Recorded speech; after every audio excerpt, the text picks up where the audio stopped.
E aí, potência, tudo bem? Quarto episódio do Cafeinado Podcast. Aquele podcast rápido para você tomar o café e acompanhar com a gente. Hoje a gente está com oferecimento, claro, Café Voboca, café com aromas de boas lembranças. A gente trouxe uma convidada maravilhosa, ela veio de Londres, mas é de conquista. É ela, Bela Isabela Cardoso. E o currículo dela é maravilhoso. Consultora de qualidade e gestora de cafeterias, barista com formação pelo London School of Coffee, dedica-se ao fortalecimento do consumo dos cafés regionais e elevação do padrão da cultura de cafeterias, conectando conhecimento, técnica e paixão pelo café. E aí, Bela, tudo certo? Tudo certo. Então, viva, vamos lá. Bela, como é que começou essa jornada no mundo do café e o que te inspirou a especializar nessa área? Bom, eu iniciei no café em 2016. Sim. Foi num ano que eu fui morar na Chapada. E chegando lá eu conheci um casal, Lucas e Maísa, que são da torrefação Blendita Torra de Bons Cafés. E foi a primeira vez que eu experimentei um café especial. Eu me lembro foi até paixão hoje. à primeira vista? Ou Não. o primeiro gole? Não foi. Eu senti, o sabor é diferente. Era um café que eu achava muito ácido, mas que depois, assim, virou minha paixão, que foi o café Taperinha, e até hoje é um café que eu tenho O Theo, um abraço, paixão, viu? um abraço, Theo e Mila.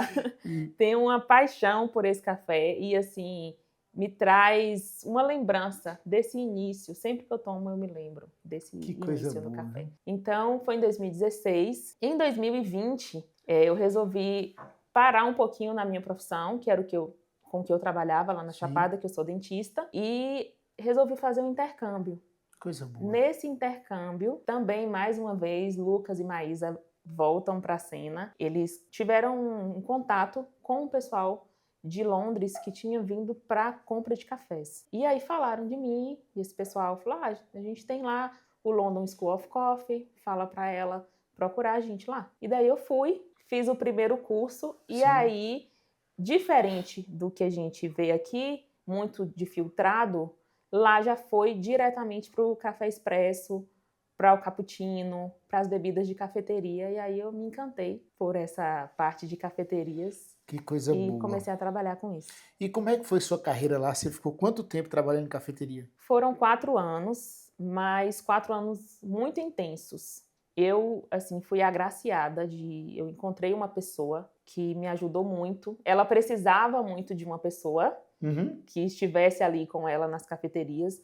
Eram 7 cafeterias e eu queria aprender o inglês. Então, eu entrei como barista, mas logo eu fui passando a tomar conta da cafeteria, iniciei na gerência, comecei a treinar as outras equipes. Então, em 4 anos, assim, muita coisa aconteceu. Entendi. Uma curiosidade, o café expresso que você fazia lá em Londres é diferente do café expresso que é feito aqui na Bahia? É diferente porque o paladar é diferente, né? E quem trabalha com cafeteria precisa ter isso em mente, porque existe um perfil de cliente. Então, existe um perfil de cliente lá, que é um local muito frio, então as pessoas são mais propensas a um tipo de bebida. Sim. E aqui é diferente. Por mais que Conquista é um local, né, mais friozinho, mas o perfil de paladar é diferente. Entendi. E me conta aí, Bela, como é que você conecta esse conhecimento de técnica, paixão pelo café no seu trabalho? O que eu já trago da minha profissão, eu sou muito técnica, eu sou muito de protocolo. Entendi. E isso eu trago da odontologia. Então, eu sigo um passo a passo. E isso eu acho que é uma das coisas que mais me ajudam no café. Eu sigo muito protocolo. Assim, eu tenho receitinhas para quase tudo. Inclusive para água, né? Inclusive para água. Me fale aí, quais são as principais características que você busca em um café de qualidade?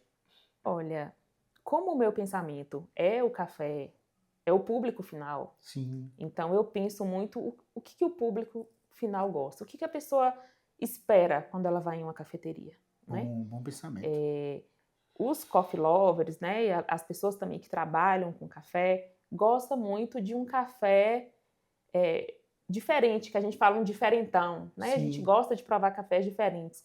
Ao contrário do público de cafeteria. Ele quer um café que harmoniza ali, por exemplo, né? Ele quer tomar um café numa temperatura correta, ele quer tomar um cappuccino cremoso, né? Então, Para mim, o perfil de café ideal é um café que se encaixe para o público, que a pessoa tome e goste do café.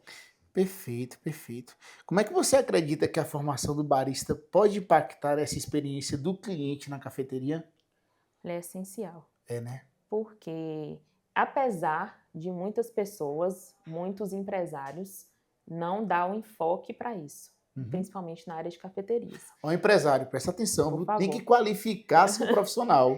Eu já entrei em cafeterias e que conversando com a pessoa, ela falou assim: eu organizei tudo aqui, mas no final eu vi que eu não tinha feito o curso de barista. Então não dá para você preparar uma cafeteria Sim. e não ter uma pessoa preparada para fazer o Até café. porque além do produto que você pega, que é de extrema qualidade, você tem equipamentos caríssimos que precisam de operação específica, né? Específica. E é como a gente fala, é do grama à xícara. É verdade. Então, tem todo um trabalho lá na fazenda, todo um trabalho na torrefação, e esse trabalho precisa ser concluído no preparo do café. Você tem razão. Me conta aí, quais são os métodos de preparo de café que você mais recomenda para a pessoa que está em casa, quer fazer seu café especial, por exemplo? Olha, em casa, um melita é essencial. É, né? A É gente vida. consegue fazer um bom café com um melita e um V60. V60 é vida, viu? Um V60. Mas o melita tem seu lugar. Mas tem. O melita a gente pode dizer que é aquele equipamento pro dia a dia, para toda hora, né? Sim. Vou fazer um café, pega o melita. Um melita. Você tem razão. É como é que você equilibra aí a inovação? Porque assim, a gente falou mais cedo aqui no Beck que tem muita gente que está trazendo cafés fermentados, robusta da Amazônia e que não sei o que lá. Como é que você equilibra essa inovação de tantas coisas assim com a tradição do café de qualidade? Olha, é interessante ter um café diferente, principalmente num cardápio de cafeteria. Mas é porque a gente pensa em cafeteria. Tem o café que a gente fala que é o café de rodar, né? É o café que vai sair ali todos os dias na máquina de expresso. Sim. E a gente pode também ter cafés diferentes para estar servindo ali para diferentes públicos. Então, se chegam pessoas que são mais especialistas em café e querem provar um café diferente, a cafeteria precisa ter alguma coisa também para poder oferecer. E o básico do dia a dia E não o pode básico faltar, do dia a né? dia. Verdade. Me conta uma coisa, qual a importância da gente poder educar o consumidor sobre café? Eu estou te perguntando isso porque assim, a cada 2 ou 3 meses no Café Voboca a gente chama os clientes para bater um papo, explica sobre métodos, sobre forma de café e a gente compreende que depois disso as pessoas começam a se tornar mais exigentes. Não, Alex, aquele café que você levou no curso lá, eu quero aquele e eu quero fazer do jeito que foi feito lá. Qual a importância que você vê disso, da educação do consumidor para realmente consumir esse café especial em casa? Eu sou muito a favor do público final, do enfoque no público final. Perfeito. E tanto é que eu estou aí junto com o Vinícius no Conexão Cafés da Bahia. Sim, sim. E o nosso propósito é o público final. Perfeito. Porque todo o trabalho que é feito na fazenda, todo o trabalho que é feito na torrefação, ele tem um alvo. E esse alvo é o público para consumir esse café. Porque a gente só vai conseguir difundir a cultura do café especial se tiver público para comprar. Verdade. Né? Então, a gente precisa ter esses eventos, as feiras, Sim. Porque são eventos abertos ao público e ali o público tem acesso a diversas marcas e ele consegue também entender qual café agrada mais ao paladar. Bela, agora qual dica que você daria para quem está começando a se interessar de forma bem anônima, assim, bem tranquila, nesse mundo de café especial? Olha, uma dica é o que a gente mais fala, comprar café em grão. Começar comprando café em grão. Porque a diferença de moer em casa é outro patamar, né? Para ter essa experiência de moer o café em casa, de fazer a proporção, né, de água e de pó. E a pessoa também começar a entender que quando ela coloca um pouquinho mais de água, ela, né, vai ter um café. Quando ela faz um café com menos água, ela vai ter um outro perfil de café. Quando ela faz o café com água diferente. Quando ela faz um café com água diferente, com água filtrada ou com água da torneira. Sim. Então, a partir do momento que a pessoa compra o café em grão, ela já está alguns passos à frente. Entendi. E aí a gente vai passando. Mesmo que não tenha uma balança, mas tem um medidor. Daqui a pouco já tem seu cantinho do café, seu momento do café para todo dia. Como é que você acredita que a cultura do café pode influenciar a economia local? Lembrando que o Plano da Conquista, onde a gente está hoje, sempre foi referenciado como uma região que produz muito café de qualidade. Só que isso foi se perdendo ao longo do tempo. Muita gente acabou desacreditando sobre a cultura do café, tirando o café da região e colocando gado, eucalipto e por aí vai. E a gente está, eu acredito, em um retorno disso, entendendo que a valorização do café tem ajudado muito aos produtores repensarem na forma de produzir esse café. Mas falando da economia local, como é que você acha que isso pode influenciar? Da produção até a própria xícara, por exemplo. Olha, eu sou uma grande defensora do café do Planalto. Eu também. Nós temos aqui excelentes cafés, produtores muito dedicados. E sempre que eu posso, eu falo sobre o café do Planalto. Visito cafeterias e confeitarias na cidade, pergunto qual café que eles estão usando, por que não usar um café da nossa região. Sim. Porque hoje também a população de Conquista é uma população diferente. Hoje tem muitos estudantes, tem muitas famílias que, por exemplo, estão saindo de Salvador, preferindo um local, quer um local com uma estrutura, mas um local menor e vem para a Conquista, e não conhecem o Planalto da Conquista como uma região produtora. Talvez eu e você, por sermos da cidade ou estarmos aqui há muito tempo, a gente sabe que Conquista é uma região produtora, mas muita gente ainda não sabe. E Verdade. aí tem um trabalho incrível da Rota dos Cafés, Sim. que a Aline está desenvolvendo, e isso... Um abraço, assim, Aline! Abraço, Aline! É um trabalho incrível, porque está mostrando os cafés Sim, sim. da região para toda a população. Então, eu sou essa defensora do café do Planalto. Eu também. Eu adoro, sou suspeito. Me fala uma coisa, sobre cafeterias. Conquista, pelo que eu sei, tem mais de 20 negócios de cafeterias espalhados pela cidade.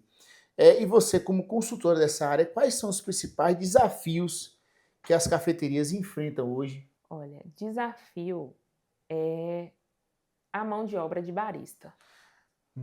Né? A gente tem essa dificuldade, por mais que a gente, sempre na cidade sempre tem cursos, mas ainda tem uma dificuldade, e a dificuldade do próprio empresário entender a importância do barista dentro da cafeteria. Verdade, é essencial. Que não é um balconista, não é um atendente, ele é um profissional especializado que ele precisa estar lá para dar continuidade no processo de qualidade. Seria o chefe no restaurante, o pizzaiolo na pizzaria, né? Na pizzaria, exatamente. Exatamente. E quais são as principais características que você busca para tornar uma cafeteria bem-sucedida, para rodar direitinho? Olha, primeiro precisa ter um bom café. É verdade. Já começa aí, né? Primeiro precisa ter um bom café, né? Um bom atendimento. Sim. Em relação a cardápio, eu acho que cada negócio tem o seu foco. Sim, sim. Eu não sou da que defende de que tem que ser só o café porque é cafeteria, sabe? Precisa ter um cardápio diversificado, porque nós ainda não estamos num patamar de ter um local para se vender somente café.